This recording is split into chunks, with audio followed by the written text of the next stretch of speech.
Hermanos, pues como estábamos comentando, seguimos estudiando ese evangelio tan precioso de Juan.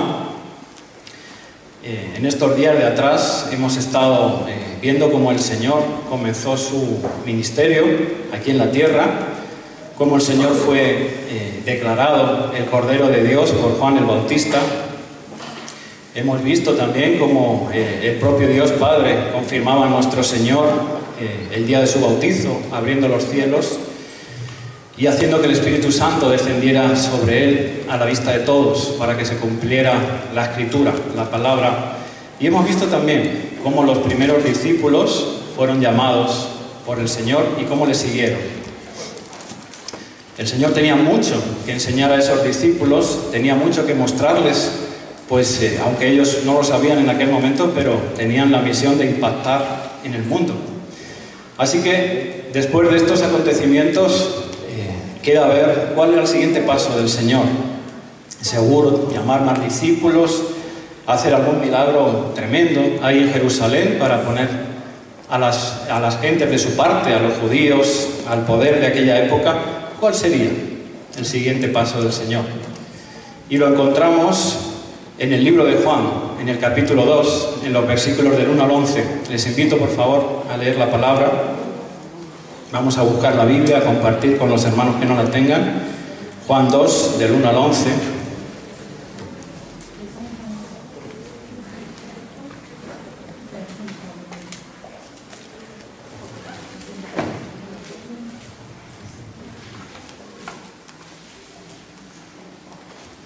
¿Ya lo tienen?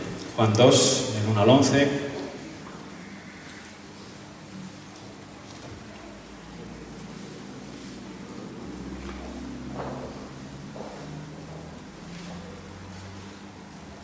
Dice así la palabra del Señor.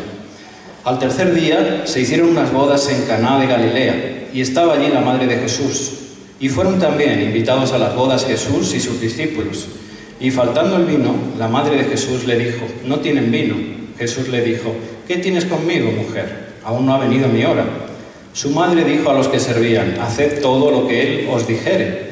Y estaban allí 6 tinajas de piedra para agua, conforme al rito de la purificación de los judíos, en cada una de las cuales cabían 2 o 3 cántaros. Jesús les dijo: «Llenad estas tinajas de agua», y las llenaron hasta arriba. Entonces les dijo: «Sacad ahora y llevadlo al maestresala», y se lo llevaron. Cuando el maestresala probó el agua hecha vino, sin saber él de dónde era, aunque lo sabían los sirvientes que habían sacado el agua, llamó al esposo y le dijo: «Todo hombre sirve primero el buen vino, y cuando ya han bebido mucho, entonces el inferior, mas tú has reservado el buen vino hasta ahora». Este principio de señales hizo Jesús en Caná de Galilea, y manifestó su gloria, y sus discípulos creyeron en él. Así que nos encontramos al Señor en una boda, quizás para sorpresa de algunos. Por lo que comentábamos, el Señor comienza su ministerio, tiene que impactar en sus discípulos, tiene que adoctrinarlos, tiene que hacer muchas cosas. Y sin embargo, le encontramos al Señor como invitado de una boda con sus discípulos. Hay mucho ya en este gesto de que el Señor esté presente en esa boda que nos va a enseñar y que va a enseñar a sus discípulos. En primer lugar, vamos a ver aquí, en este hecho, a un Jesús humilde. Porque para iniciar sus milagros, fíjense que esta boda pasaría a la historia, no solo por ser el Evangelio de Juan, sino porque en ella fue donde el Señor hizo su primer milagro, su primera señal. Por eso digo que encontramos a un Jesús humilde, que en lugar de elegir para su primer milagro, su primera señal, la capital, Jerusalén, quizás delante de los Herodes, para manifestarse, para mostrar su poder, el Señor elige un lugar pequeño, un lugar humilde, Caná, una pequeña ciudad de Galilea, lejos de los ojos de los poderosos, lejos de los ojos de los influyentes. Y el Señor aquí ya empieza a mostrarnos lo que va a ser su ministerio, porque el Señor no busca honra de los hombres, no la busca. Sin embargo, sí que ha venido a dar honra a los menesterosos, a los humildes, a los necesitados. Vemos también, que es el tema que hoy nos ocupa, un Jesús social, un Jesús que está tremendamente involucrado en las necesidades de los hombres, en las relaciones. Un Señor que busca relacionarse.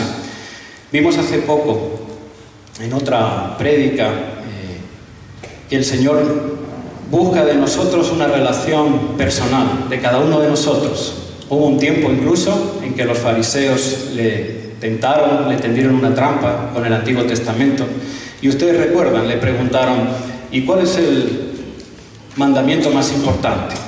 Y el Señor resumió la ley con 2 mandamientos. Amarás al Señor tu Dios sobre todas las cosas y a tu prójimo como a ti mismo.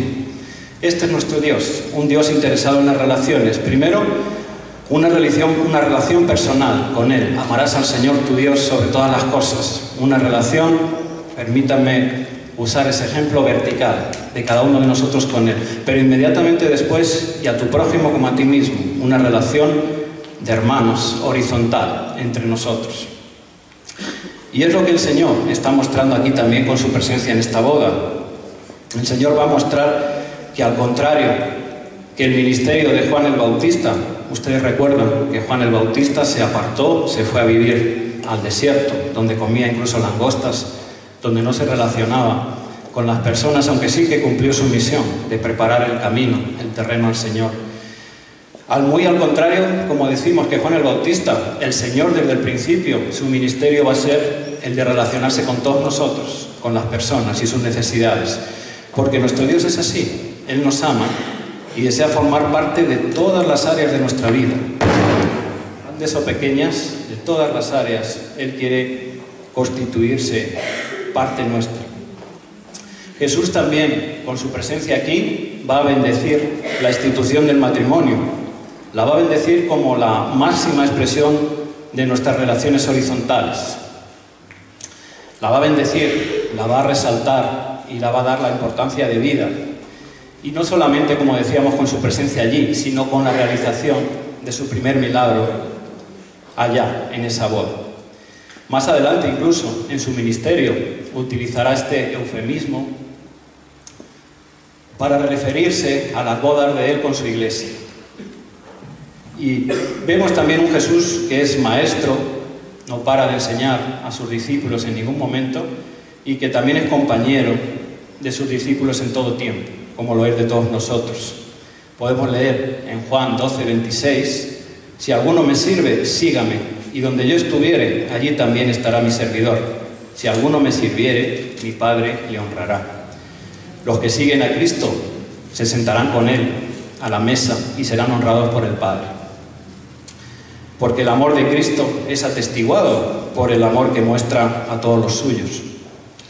Así que tenemos ya unas primeras lecciones de la presencia, solamente de la presencia del Señor en esa boda.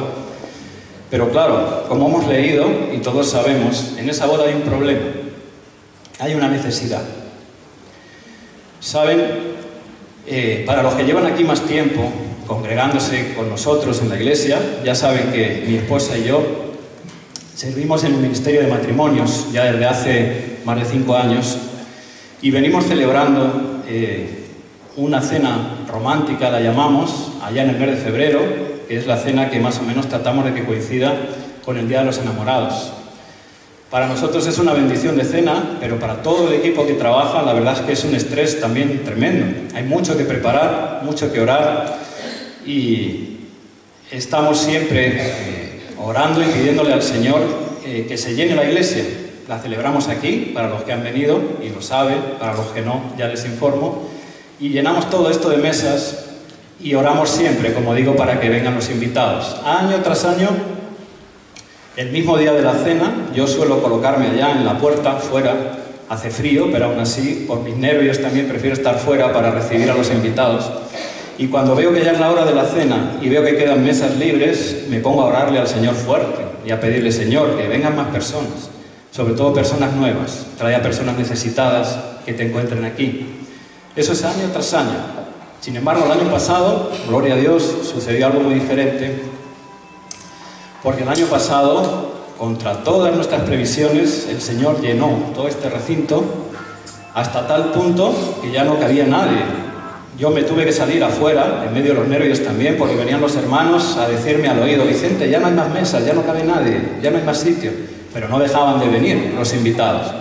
Así que yo estaba afuera, bien nervioso. Gracias a Dios, el equipo de servicio, los que no estaban ese día trabajando, sirviendo al Señor, que estaban en las mesas de matrimonios, voluntariamente decidieron levantarse y cenar de pie y ceder sus sitios a las personas invitadas que venían. Eso nos alivió un poco el problema. Pero inmediatamente después vino un hermano también que estaba en la cocina y me dijo ya algo que ahí sí me mató ya. Me dijo: Vicente, ya no hay comida para nadie más, nadie más. Y en ese momento quizá me sentí como estos novios de la boda de Caná. Me sentí terriblemente triste y agobiado. No paraba de pensar qué le iba a decir a los siguientes invitados que vinieran por ahí, por la puerta, quizás deseosos de traer a personas por primera vez a la iglesia, y yo pensaba: Señor, ¿qué les digo? ¿Cómo les voy a decir? Marcharos, lo siento, no puedo ni sentaros, ni puedo daros comida, ya no hay nada. Así que, ¿cómo cambian las cosas, hermanos? Me puse a orar ahí fuerte en la puerta y decirle: Señor, sé que esto va en contra de lo que te digo siempre, pero ya no traigas a nadie más. Te lo ruego, Señor, gracias por lo que has hecho hoy, pero por favor, que ya no vengan más. No me hagas pasar por tremendo dolor de tener que decir esto. Bueno, hermanos, todo esto lo comento para que nos situemos un poco en el problema. Aquí tenemos unos novios en el día probablemente más feliz de su vida, que tienen a todos sus invitados y que quieren darles un recuerdo inolvidable, y están sufriendo porque de repente se han quedado sin vino. No debemos olvidar además que estamos hablando de la época judía en la que el Señor vino al mundo. Aquella época era una época, si cabe, llena todavía más de liturgias, de acontecimientos. Toda la sociedad judía de aquella época era tremendamente llena de ritos y de tradiciones.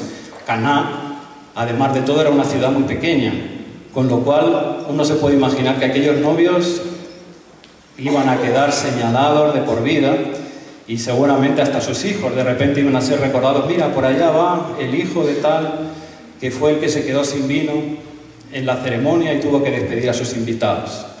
Tenemos aquí un problema serio, un problema grave. Quizá para algunos invitados o para algunos de nosotros no parezca un problema tan trascendente o tan tremendo. A lo mejor te ha ocurrido alguna vez esto: tener un problema en tu vida, una necesidad que para ti es angustiosa, es agobiante, y sin embargo, para los demás pareciera que no tiene tanta importancia. Quizás te haya ocurrido que hayas ido a contarle a alguien esperando encontrar alivio, esperando encontrar un abrazo, y sin embargo, sin quererlo de repente de parte de la otra persona, pero hayas encontrado que lo minimiza, que lo desprecia, y se haya quedado ese dolor en ti. Pero el Señor no es así. El Señor no es así. Nuestro Dios va por delante y no desprecia el dolor de nadie. Para Él, si es una necesidad nuestra, no hay necesidad pequeña o grande, solo necesidad. Ese es el Señor, y es lo que va a mostrarnos también aquí, en las bodas de Caná. Así que en medio de ese contexto interviene María, la madre de Jesús, quien le dice: no tienen vino, a su hijo. Mira, muchos estudiosos de la palabra especulan realmente con qué quiso decir María al Señor. No está muy claro para muchos de ellos si María lo que quería era que el Señor interviniera con algún milagro, puesto que según la palabra el Señor aún no había manifestado sus milagros, o no está muy claro si lo que María quería era que el Señor sencillamente hablara o interviniera para apaciguar la situación.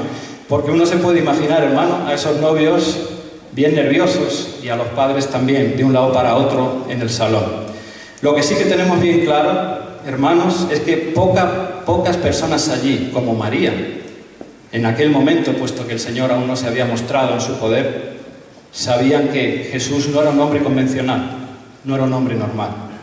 Así que evidentemente María sabía que si alguien podía arreglar esa situación o podía hacer algo allí, ese era el Señor, ese era Jesús.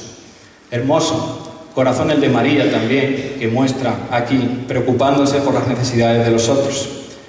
Pero entonces encontramos la actitud del Señor. El Señor, sin embargo, le hace un reproche a María. Jesús le dijo: ¿qué tienes conmigo, mujer? Aún no ha venido mi hora. Esa es la traducción que podemos leer en la Reina Valera. Si vamos, por ejemplo, a la traducción de Dios habla hoy, dice así: mujer, ¿por qué me dices esto? Mi hora no ha llegado todavía. Y aún incluso en una traducción de la Nueva Biblia Internacional: mujer, ¿eso qué tiene que ver conmigo? Respondió Jesús: todavía no ha llegado mi hora. Parece que el Señor deja bien claro que el momento de revelarse como el Cristo, como el Mesías, como el ungido, públicamente aún no había llegado. Pero también, por medio de esta respuesta a María, nos va a enseñar más cosas. En primer lugar, el Señor, por supuesto, que ama a María y la honra, como dice la palabra, pero la va a mostrar que no debe interponerse en los asuntos de Dios. Los actos de la divinidad no dependen de ella. Aunque, como sabemos por la palabra, Jesús era descendiente del linaje de David e hijo de María, como hombre era así. Como Dios, Él era el Señor de David y el Señor de María.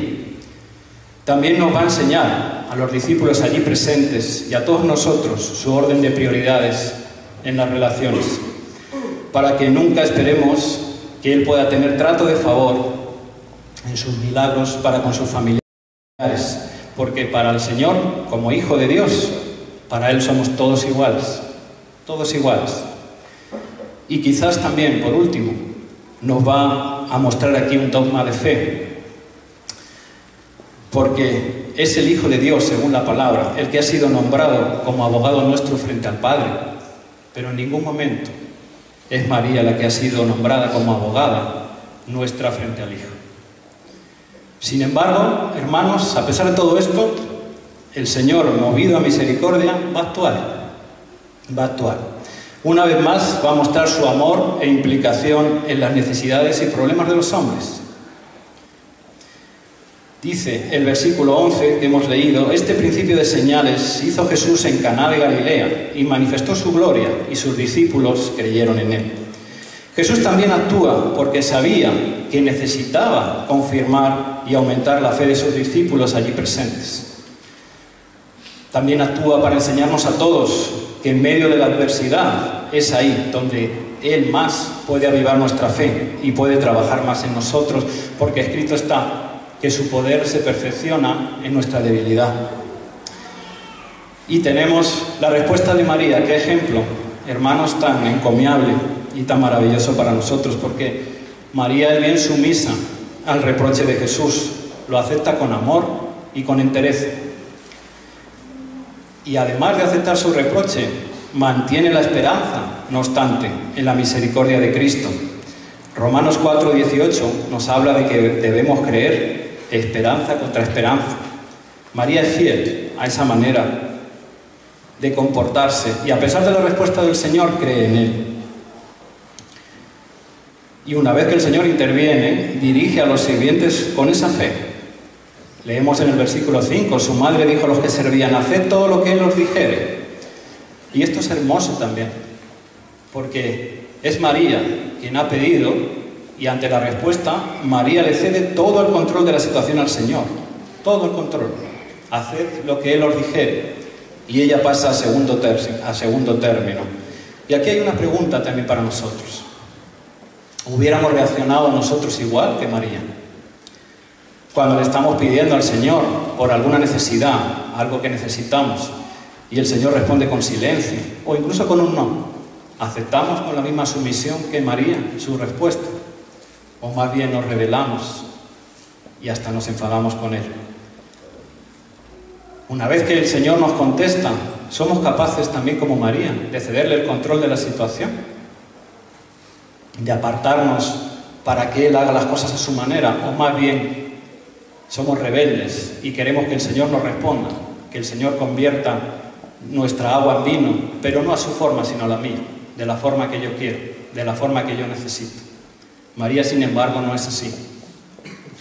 María nos muestra aquí Todo un ejemplo de obediencia, de fe y de fidelidad al Señor. Cuando la respuesta es no, o cuando la respuesta es sí, ella sabe hacerse a un lado y sabe cederle el control a nuestro Dios.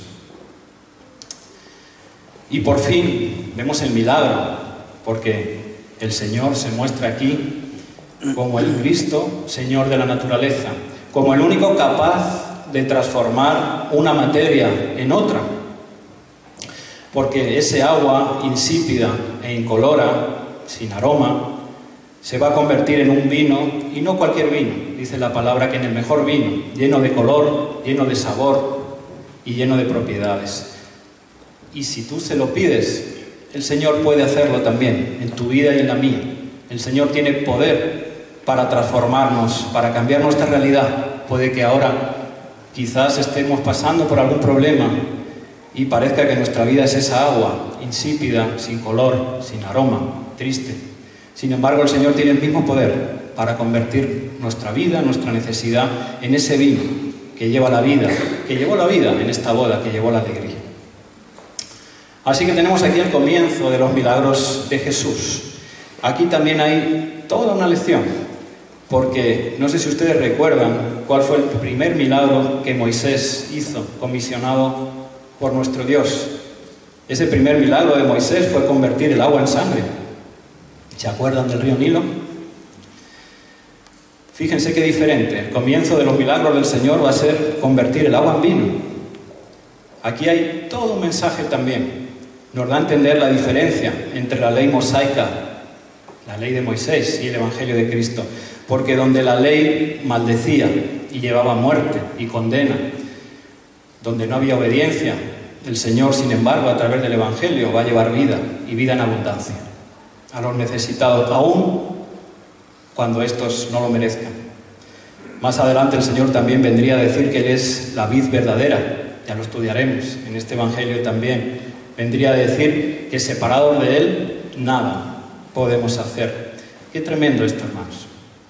Qué tremenda diferencia entre la ley y el Señor. Aquí ya Él, a través de este primer milagro, lleva ese simbolismo para todos nosotros. Ahí lo lleva. Como con las tinajas. Las tinajas también, ¿por qué estaban allí esas tinajas? En los rituales de los judíos, lo hemos leído también en la palabra, ellos no comían si no se lavaban frecuentemente. Lo podemos ver en Marcos también, 7:3. Por eso es que utilizaban tanta agua y por eso es que esas tinajas estaban allí. Ustedes recordarán en los evangelios que el propio Jesús sería más tarde atacado por los fariseos por esta tradición, por este rito, por este motivo. En Mateo 15, del 1 al 3, se puede leer cómo los fariseos le dijeron: ¿por qué tus discípulos quebrantan la tradición de los ancianos? ¿Por qué no se lavan las manos cuando comen pan? Por esto es que las tinajas estaban ahí para todos los invitados. El Señor, en aquella ocasión, en Mateo, les reprendió, mostrándoles o diciéndoles que no es lo que contamina al hombre lo que entra por la boca, sino lo que sale del corazón. Y aquí nos va a mostrar lo mismo. Con este milagro, utilizando esas tinajas que precisamente representaban allí la tradición, lo más duro de la ley de los judíos, los rituales, ese encorsetamiento que los judíos tenían para vivir. Ustedes saben, todo estaba legislado, todo estaba regulado, y era una vida tremendamente de apariencias. Cualquier pequeño fallo que uno cometiera en público ya era condena, ya era ser señalado por ellos. Pues el Señor va a utilizar esas tinajas que servían para el rito de todos ellos, para lavarse, para convertir ese agua en vino. Bien interesante. Las tinajas, instrumento de condena, instrumento de la ley rígida, dura, ahora se van a convertir, por la gracia de Dios y por el milagro de nuestro Señor, en instrumento de vida, en instrumento de salvedad para esa fiesta. Hay algo más también que debemos saber sobre esas tinajas. Esas tinajas eran de piedra, por lo tanto no eran aptas para albergar y conservar el vino, con sus aromas y con sus necesidades. Sin embargo, Jesús hace el milagro y las utiliza para contenerlo, y no cualquiera, como decíamos, sino el mejor vino. Y quizás también alguna vez o tú o yo, hayamos podido pensar eso. Sí, está bien, Señor. Yo sé que tú estás ahí, te amo, pero la verdad no me siento preparado. No me siento preparado para dar ese paso al frente que tú me estás pidiendo. Soy como esa tinaja, no puedo contener tu amor, no puedo canalizarlo, no puedo dar ese paso al frente para el llamado que tú tienes para mí. Pero hay buenas noticias, porque al Señor no le importa si esas tinajas son de piedra o no lo son. Al Señor solo le importa nuestra disposición, nuestra fe, nuestro corazón. Le importa cómo está en la palabra que le abramos las puertas de nuestro corazón. Si nuestra voluntad está ahí, el Señor capacitará, el Señor nos guiará, el Señor nos levantará. Este es nuestro Dios, hermanos. Un Dios, de nuevo hay que enfatizarlo, preocupado tremendamente en nuestras necesidades. Un Dios que busca lo mejor de sus hijos. Un Dios que quiere formar parte de tu día a día, de nuestro día a día. Así que, enfatizando es la actitud de nuestro Señor, de Jesús, decíamos que vemos aquí un Cristo que hace cosas grandes y maravillosas sin ruido. Antes comentamos que eligió Caná, una ciudad humilde, pequeña, lejos de Jerusalén, lejos del poder, para manifestar su primer milagro. Aquí, una vez más, vemos que Él hace el milagro, salva la fiesta y, sin embargo, no hace alarde de ningún tipo. Leemos en la palabra que el maestresala y los novios no saben realmente lo que ha pasado, no saben de dónde ha aparecido ese vino. El Señor, bien humilde, resuelve la situación y vuelve a su sitio, en humildad y en quietud, porque Cristo es fiel a su propia norma, a lo que Él nos enseña, a lo que Él predica. Mira, en Lucas 14, del 7 al 11, puedes leer la parábola que el Señor enseña sobre los convidados a las bodas. Y el Señor aquí lo cumple. Podemos también, más corto, en Mateo 23, 6, leer lo que Él les enseñó a sus discípulos sobre los fariseos. Dijo, y llaman los primeros asientos en las cenas y las primeras sillas en las sinagogas. El Señor es fiel a lo que Él enseña, a lo que Él predica. Porque a pesar de que aquí, en esta boda, no ha sido tratado como el maestro, rabí, lo que Él era, a pesar de que aquí en esta boda no le han dado el asiento principal, porque es el Señor, no se lo han dado, a pesar de todo eso, Él amablemente ha ido como invitado a la boda. Y no solo eso, hermanos, no solo eso, sino que se ha convertido en el benefactor de la boda, en el salvador de la boda. Ese es nuestro Dios, un Dios maravilloso, que sabe ser humilde y no reclamar protagonismo en nuestra vida, pero también sabe dar un paso al frente cuando lo necesitamos. Cuando le llamamos, Él sabe estar ahí. A pesar de que muchas veces, hermanos, no sé en tu vida, yo al menos sí lo he hecho, a pesar de que muchas veces, igual que estas personas, he invitado al Señor, ya como cristiano incluso, a mis decisiones, a mis celebraciones, pero no le he dado el lugar de privilegio. Le he invitado porque soy cristiano y quiero que esté, pero le he sentado ahí en un rincón, donde yo sepa que está, pero de alguna manera no moleste demasiado. Y he tomado mis decisiones por mí mismo. A pesar de todo eso, cuando mi decisión incluso ha sido errónea y me he quedado sin vino, ahí ha estado el Señor. Cuando le he clamado y le he llamado, Él se ha puesto en pie. Y a pesar de mi desaire, Él ha venido y ha convertido mi agua en vino. Así somos muchas veces, hermanos, con el Señor. Aún ya como cristianos, conociéndolo. No le damos el lugar de privilegio que Él merece. Le pretendemos ubicar en un rinconcito y le echamos a un lado. Y sin embargo, ¿cuánto le clamamos? ¿Cuánto le clamamos cuando en realidad estamos en dificultad o en problemas? Y en medio de esas circunstancias, el Señor, porque Él es grande, Él es misericordioso y Él es todopoderoso, va a conseguir el mejor vino. En su misericordia, Él obra milagros que favorecen incluso a los que no le conocen, a los que no saben ni tan siquiera quién es Él o que Él es el autor de esos milagros. Como en esta boda. La palabra no lo aclara, pero probablemente esos novios nunca van a saber qué es lo que sucedió ni quién convirtió, quién le salvó la fiesta, quién lo hizo. Y hermanos, leemos también lo que dice el maestresala a los novios, bien interesante esto también. Cuando les dice, todo hombre sirve primero el buen vino, y cuando ya han bebido mucho, entonces el inferior, mas tú has reservado el buen vino hasta ahora. Y en verdad esto era así, cuando los invitados aún tenían el paladar más claro, sin que los alimentos lo empezaran a estropear, incluso la mente más clara, sin haber probado todavía nada de alcohol, cuando tienen el apetito fresco y lo pueden disfrutar mejor, ese era el momento en que se servía el mejor vino. Luego, a medida que comían y bebían, se podía ir sirviendo el vino de inferior calidad, pues era más probable que los invitados ni cuenta se dieran. De nuevo aquí, creo que hay una enseñanza bien buena para todos nosotros, porque hermano, así somos también nosotros muchas veces. Así somos. Damos lo mejor de nosotros mismos en nuestras relaciones al principio. Al principio, cuando queremos impresionar, cuando queremos quedar bien, cuando queremos conquistar. Esto se ve muy bien en el matrimonio, en la época de novios, del romanticismo. ¡Wow! Ahí entregamos nuestro mejor vino, sin duda. Y entregamos lo mejor de nosotros mismos. Pero una vez que nos casamos y pasan esos primeros tiempos felices, somos aquí como los invitados de esta boda. Comenzamos poquito a poco a dar el vino de inferior calidad. Poco a poco, poco a poco. Igual puede valer en cualquier otra relación, hermano. Así somos. Cuando estamos en un trabajo sucede lo mismo. De repente, esos 6 meses a prueba que uno tiene en el trabajo, ¡wow! Entregamos lo mejor de nosotros mismos. Nos esforzamos, estamos ahí. Pero una vez que pasan los 6 meses y me cogen, ya me relajo. Y empiezo a trabajar y a rendir de otra manera. Igual que en el matrimonio, como decíamos.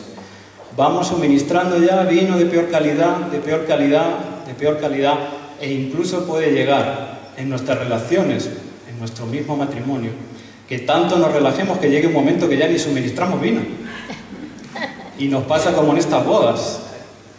Nos quedamos sin vino en el matrimonio, sin vida, sin amor, sin romance.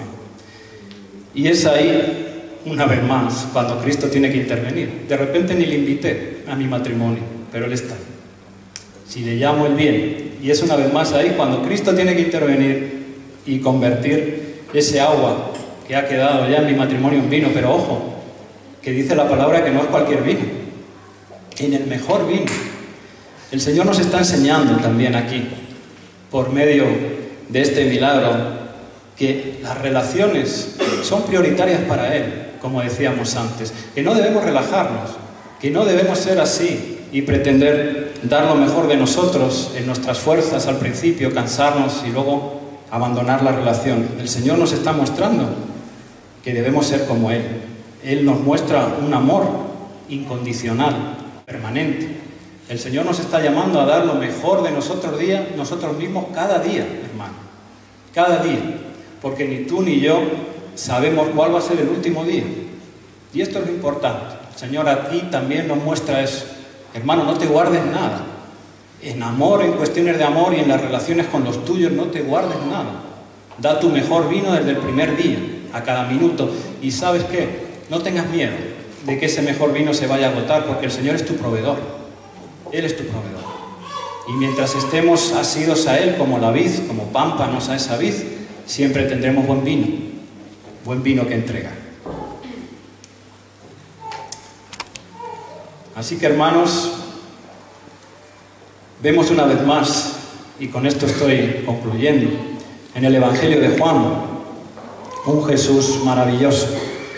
Un Jesús que realiza su primera señal, su primer milagro en una boda, no por casualidad, ni porque estuviera allí de forma casual, sino porque se interesa por las necesidades personales de cada uno de nosotros, porque para Él somos muy importantes.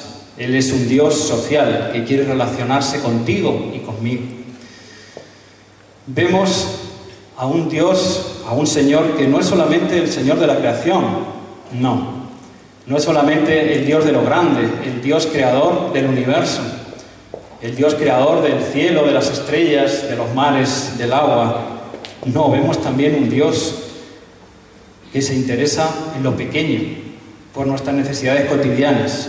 Un Dios que se interesa por tu fiesta, por tus invitados, que se interesa porque tú quedes bien delante de ellos. Porque para Él, como hemos comentado, no hay necesidad pequeña ni necesidad más importante que otra, solamente hay necesidad. Él es un Padre maravilloso que habita en tu corazón y en el mío, un Padre al cual le interesa todo lo que necesitemos.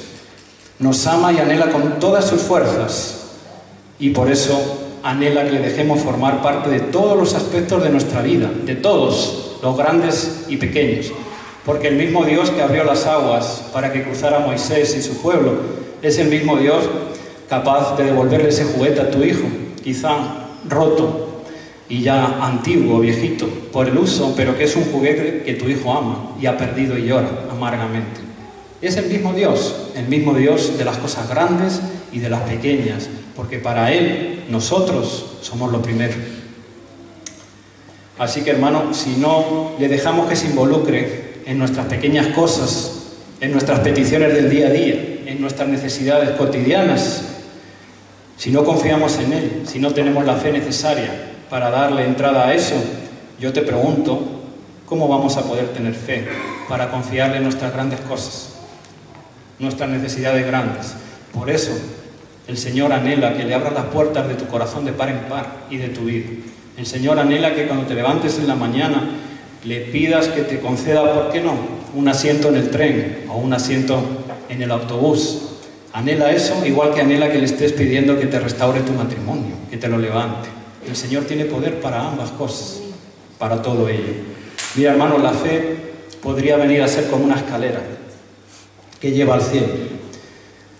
Con cada peldaño es un paso de fe. Con cada cosa que le pedimos al Señor, que le rogamos, vemos ese paso de fe y nos hace el Señor avanzar un peldaño más. Y cuanto más subo, mayor es mi fe y mayor es mi capacidad, por lo tanto, para pedir más cosas. Tienes que iniciar eso en tu vida, hermano. Tienes que darle cabida al Señor y pedirle por tus cosas cotidianas, por tus cosas pequeñas. La palabra dice que el Señor es nuestro fiel amigo. Y en verdad es así. Un amigo que está siempre contigo, que está ahí, como decíamos antes, quizás en un rincón de mi fiesta. Humilde, tranquilo, sumiso. Y sin embargo, cuando lo necesito, Él da ese paso al frente. Y a pesar de que no lo merezco, bien. Y está conmigo. El Señor nos anhela. Por eso dice la palabra que tira de nosotros con hilos de amor invisibles. El Señor dijo también en la parábola: siervo bueno, fuiste fiel en lo poco, yo te pondré en lo mucho. Tenemos, pues, que tener fe también en el Señor, en nuestras cosas cotidianas del día a día. Vamos a orar.